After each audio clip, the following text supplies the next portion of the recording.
19 साल के एक्सपीरियंस में जो मैंने मणिपुर में देखा और सुना वो मैंने कभी पहले नहीं सुना था। मैंने पार्लियामेंट में बोला कि प्रधानमंत्री जी ने, अमित शाह जी ने भारत माता की हत्या की है, मणिपुर में भारत को खत्म कर दिया है। मैंने ऐसे नहीं बोला था, ये खोखले शब्द नहीं है। मैं आपको समझाता हूं मैंने ये बात बोली क्यों। जब हम मणिपुर पहुंचे, हम लैंड किए, हमें मणिपुर में दौरा करना था। जब हम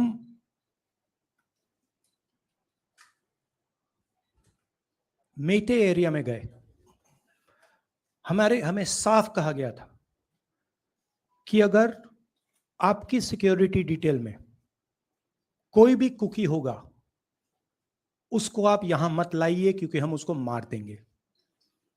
और जब हम कुकी के एरिया में गए, हमें कहा गया अगर कोई मेइते आपकी सिक्योरिटी डिटेल में होगा उसको आप मत लाइए, उसको हम गोली मार देंगे। हम जब गए, हमें मेइतेज को परे करना पड़ा, हमें कुकीज को परे करना पड़ा। मतलब एक स्टेट नहीं है, आज दो स्टेट है। स्टेट की हत्या कर दी गई है और उसको चीर दिया गया है। इसलिए मैंने बोला हिंदुस्तान की हत्या मणिपुर में बीजेपी ने कर दी है। और जब मैंने कल प्रधानमंत्री को देखा हंसते हुए, मजाक उड़ाते हुए, मैं समझ नहीं पा रहा था कि हिंदुस्तान का प्रधानमंत्री इस प्रकार से कैसे बोल सकता है। प्रधानमंत्री को ये पता नहीं लग रहा है कि हमारे देश में क्या हो रहा है। छोड़िए, नहीं जाना चाहते हैं, उसके भी कारण है, शायद मैं बता नहीं सकता हूं आपको, उसके कारण है। मगर अगर जा नहीं सकते हैं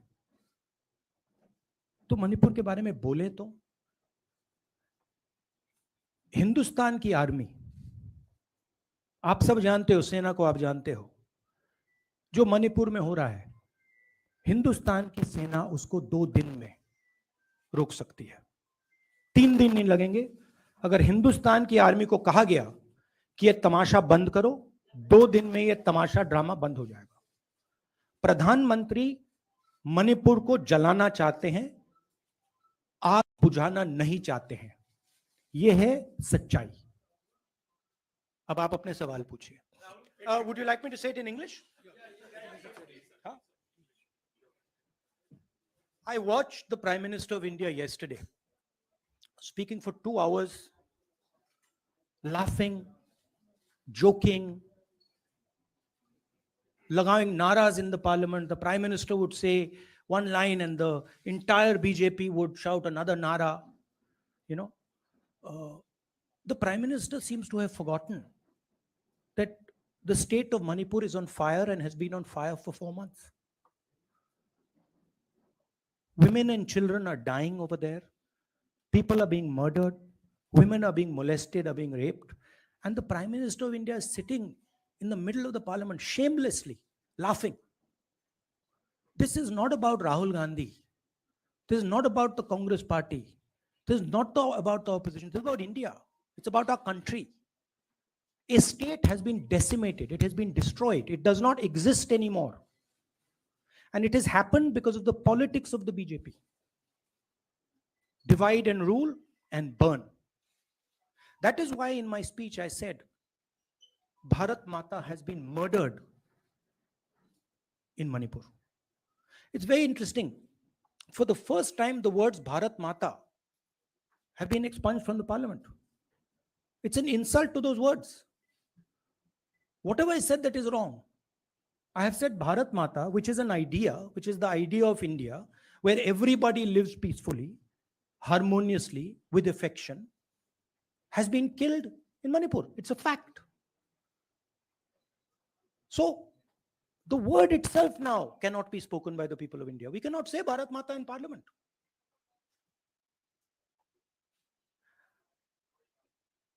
I want to tell you about my own personal experience of Manipur. I've spoken to you about, I spoke in parliament about the women I met, the pain I heard. But I want to tell you why I said India has been murdered in Manipur. And I said it because Manipur no longer exists as a state. A state requires control, a state requires authority. That is disappeared in Manipur. It does not exist. And I saw this with my own eyes. When we went to Manipur, when we went to the Meitei area, we were categorically told that please ensure, we want you to come, we love you, but please ensure that if there are any cookies in your security detail, they do not come into our area or we will shoot them. When I went into the cookie area, we were told the same thing. We love you, we want you to come. But please make sure if there are any Meiteis in your security detail, we will shoot them. Do not bring them here. Before going to the Meitei area, we had to remove all cookies from our security detail. Before going to the cookie area, we had to remove all Meiteis from our security detail. When we went there, the security forces, central security forces, told us we have never seen anything like this. We were told it is completely outside our control. Okay? That is why I said Manipur has been murdered by the BJP, and the idea of India has been murdered by the BJP in Manipur. I was not speaking metaphorically. I was speaking literally. Now, the Indian Army, it will take the Indian Army 2 days to put an end to the nonsense that is going on in Manipur. The Prime Minister refuses to stop the fire. He wants Manipur to burn. He allows Manipur to burn. Because if he did want it to stop, there are tools in the hands of the Indian government that can stop it immediately. I know. I have full faith in our army. I know. And every Indian citizen knows that if the Indian army is told, please put an end to this, it will stop immediately. There are reasons for the PM not being able to go to Manipur. I'm aware of those reasons. I don't want to say them publicly. But there are clear reasons as to why the Prime Minister is not going there. That is why we wanted the Prime Minister to speak in Parliament. That is why we wanted Manipur to be on the agenda in Parliament. And what did the Prime Minister do? He ridiculed the state. He ridiculed the women of the state. He laughed at the women of the state. That's the truth. Now, please ask your questions.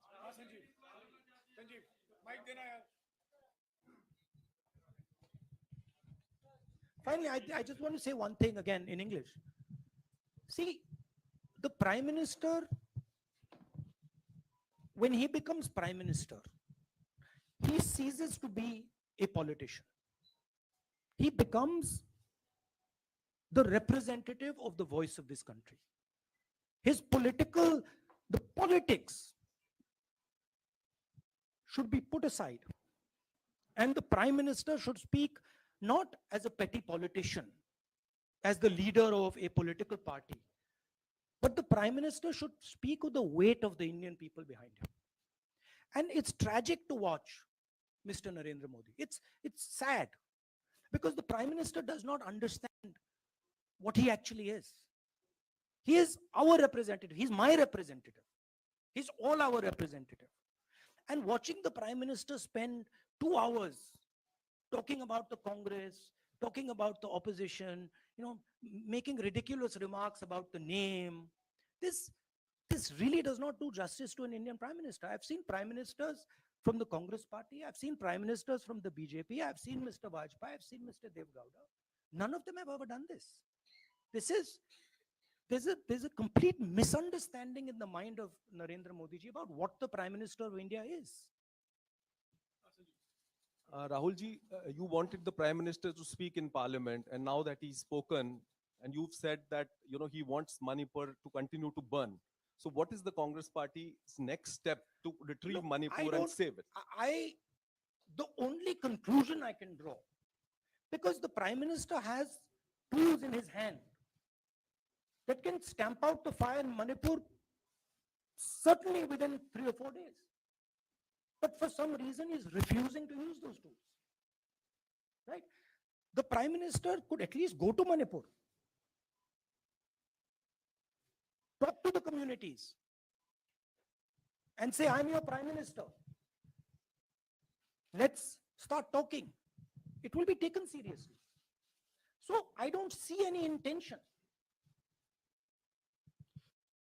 Rahul ji कल ये भी प्रधानमंत्री ने अपने भाषण में कहा कि 2018 में ये लेके आए थे, 2023 में विश्वास प्रस्ताव लेके आए और 2023 में भी लाएंगे। तो एक तरीके से उन्होंने साफ तौर पर ये कह दिया कि मैं तो हमारी सरकार अगली बार भी बन रही है। एक पॉलिटिकल बात भी उन्होंने कही। तो आप उनके पूरे भाषण को आप ये कह रहे हैं कि पॉलिटिकल भाषण ज्यादा था, मणिपुर पे बात बहुत कम थी, तो इसको कैसे देखते हैं? नहीं, भाषण हिंदुस्तान के बारे में नहीं था, भाषण नरेंद्र मोदी जी के बारे में था। वो अपनी राय, अपनी राजनीति, अपने एम्बिशंस वो आपको दे रहे थे। सवाल ये नहीं है कि नरेंद्र मोदी जी 24 में प्रधानमंत्री बनेंगे या नहीं। सवाल ये है कि मणिपुर जल रहा है, महिलाओं का बलात्कार हो रहा है, लोग मारे जा रहे हैं। सवाल ये है अगर ये प्रधानमंत्री कहना चाहते हैं तो ये पब्लिक मीटिंग में कहें। मजाक बनाना चाहते हैं तो जब मणिपुर नहीं चल रहा है तो करें। बट प्रधानमंत्री को ये समझ आनी चाहिए, बात समझ आनी चाहिए कि पार्लियामेंट में जो चर्चा हो रही थी वो उनके बारे में नहीं थी, वो मणिपुर के बारे में थी। सर नमस्कार। कल प्रधानमंत्री ने बार बार कांग्रेस का नाम लिया और ये आरोप लगाया कि नॉर्थ ईस्ट और मणिपुर की सारी समस्याओं के कांग्रेस जिम्मेदार। आप क्या जवाब देंगे? नहीं, अभी मैंने बोला ना, वही तो जवाब है। मुझे प्रधानमंत्री को जवाब देने की जरूरत नहीं है। मैं सिर्फ ये कह रहा हूं कि एक स्टेट की हत्या की गई है, भारत माता की हत्या कर दी गई है मणिपुर में। भारत माता की हत्या मणिपुर में कर दी गई और प्रधानमंत्री लोकसभा में मजाक उड़ा रहे हैं, हंस रहे हैं, नारे लगवा रहे हैं। मुझे क्या जवाब देने की जरूरत है?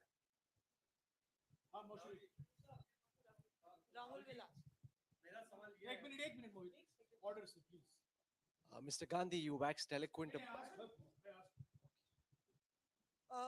राहुल, आपने बोला कि प्रधानमंत्री ने बोला सदन में कि गृह मंत्री अमित शाह ने विस्तार से जवाब दे दिया। अमित शाह साहब ये कहते हैं कि मणिपुर के सीएम को हटाने की जरूरत इसलिए नहीं है क्योंकि उन्होंने हमारी पूरी बात सुनी और वो कभी भी कोई हमने डीजीपी चेंज किया, डीजीपी चेंज कर दिया, उन्होंने जो भी प्रशासनिक व्यवस्था हम चेंज करना चाहते थे, इसलिए मणिपुर सीएम को हटाने की मणिपुर सीएम, जब मैं मणिपुर गया, मणिपुर सीएम ने जो मणिपुर में हजारों वेपन्स जो लूटे गए, वो मणिपुर सीएम के नीचे ही हुआ। तो क्या अमित शाह चाहते थे कि ये हजारों वेपन्स लूटे जाएं?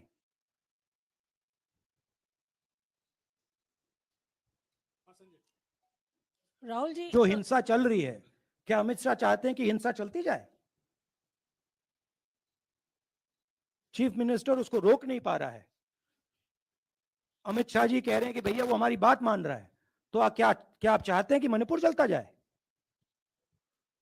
राहुल जी, एक संसद में एक नया ट्रेंड दिखाई दे रहा है कि कई सेशन से ऑपोजिशन के एमपीज या तो सस्पेंड हो रहे हैं या डिस्क्वालीफाई हो रहे हैं, या एक सेशन से ज्यादा ये ऑपोजिशन के एमपीज का जो प्रिविलेज मोशन या प्रिविलेज रूल्स के तहत जो डिस्क्वालिफिकेशन हो रहा है या सस्पेंशन हो रहा है, इसका जो ट्रेंड बढ़ रहा है, इसको आप लोग कैसे एड्रेस करेंगे? आप देखिए, एमपीज को निकालें, वापस डालें, हमारा काम बदलता नहीं।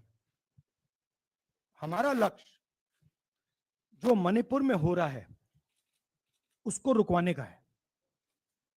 जो भी औजार हमारे हाथों में है, उस हिंसा को रुकवाने के लिए उनका हम प्रयोग कर रहे हैं और करेंगे।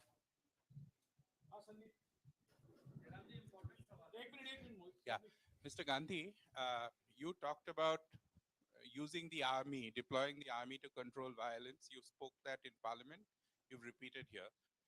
but the BJP has criticized you and even previous Congress governments, saying that we want to solve the issue through dialogue. And they've criticized that in the 60s, in 64, the Mizo National Famine Front was bombed by the Indian Army, by the Indian Air Force. So they said that, you know, they do not believe I in. have never heard in my entire career, I have never seen, I have never been told anywhere I have been in India that if you take this person as a security officer with you, we will put a bullet in his head. I have never heard it. And I heard it twice in Manipur. That means there is no dialogue in Manipur. There is pure violence taking place in Manipur. The first step is to stop the violence, put an end to it. I point out the army, but what I mean is that the Prime Minister has multiple instruments in his hands. He's not using them. It's been burning for 4 months. He's doing nothing and he's laughing. I'm amazed people can't see this, that he's sitting in parliament and laughing. Jairam ji Last question. Jairam जी मोहित दुबे हूँ news nation से। आपने 37 minute का भाषण जयराम जी राहुल जी नहीं, मतलब आप मुझसे जयराम कर रहे हैं या उनसे जयराम कर रहे हैं आपसे।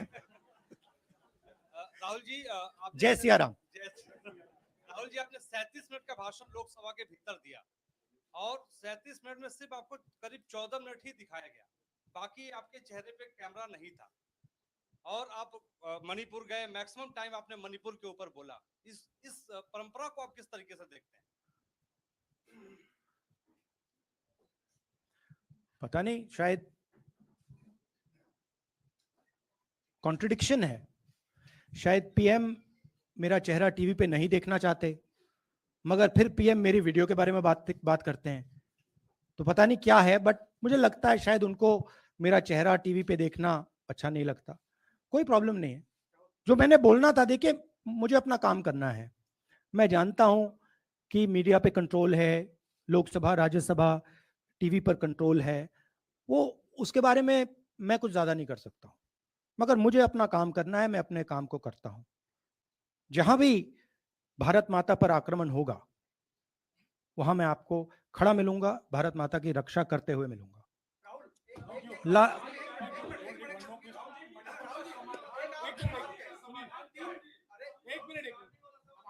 हाँ, okay, last question, brother. The Supreme Court has already said what it has in terms of a constitutional breakdown, as well as now, you know, you are asking for the army. Do you believe that Article 356 is the only way out? Or I'm not asking for anything. Please don't misunderstand. It is not my place to decide which tool the Prime Minister can use, which instrument he should use. I am pointing out that there are multiple instruments that the Prime Minister has at his disposal, and he is not using a single one. I'm pointing out that Manipur has been burning now for 4 months, and the Prime Minister is in a very good mood. He's sitting in parliament, he's laughing, he's joking, his entire cabinet is in giggles. This to me seems completely insane. This has got to stop. India is burning in Manipur. The idea of India has been destroyed in Manipur. Let's rebuild it quickly. Thank you.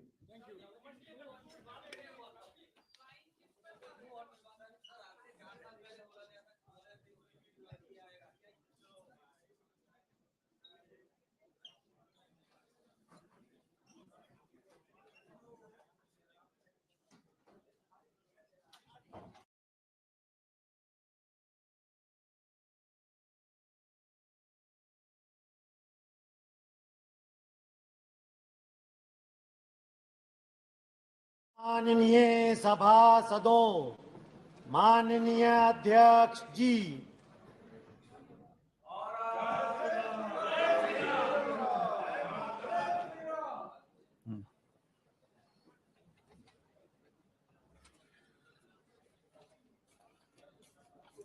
Shri Amit Shah ji बाराए। महोदय, मैं प्रस्ताव करता हूं कि दंड प्रक्रिया संबंधी विधि का समेकन और संशोधन करने के लिए विधेयक को पुनर्स्थापित करने की अनुमति दी जाए। माननीय महोदय, मैं प्रस्ताव करता हूं कि निष्पक्ष विचारणा के लिए साक्ष्य के साधारण नियमों के समेकित करने के और सिद्धांतों का उपबंध करने के लिए विधेयक को पूर्व प्रस्तापित करने का अनुमति दी जाए। 1 मिनट माननीय गृह मंत्री जी। प्रश्न ये कि विधेयक को पूर्व स्थापित करने की अनुमति प्रदान की जाए। जो सदस्य इसके पक्ष में हाँ कहें, जो सदस्य विरोध में ना कहें। मेरे विचार में निर्णय हाँ वालों के पक्ष में, हाँ वालों के पक्ष में। माननीय मंत्री द्वारा विधेयक को पूर्व स्थापित किया। अध्यक्ष महोदय, जिस प्रकार से सदन 12B सारे सांसदों को निलंबन कर रहे हैं, महोदय, इसके कारण मैं प्रस्ताव करता हूं कि अपराधों और शास्तियों से संबंधित उपबंधों का समेकन और संशोधन तथा उससे संबंध या उससे आनुषंगिक विषयों को उत्पन्न करने के लिए विधेयक को पुनर्स्थापित करने की अनुमति दी जाए।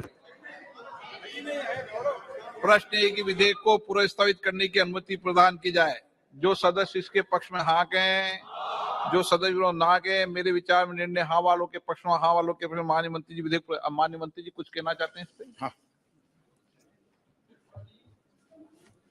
सभापति महोदय,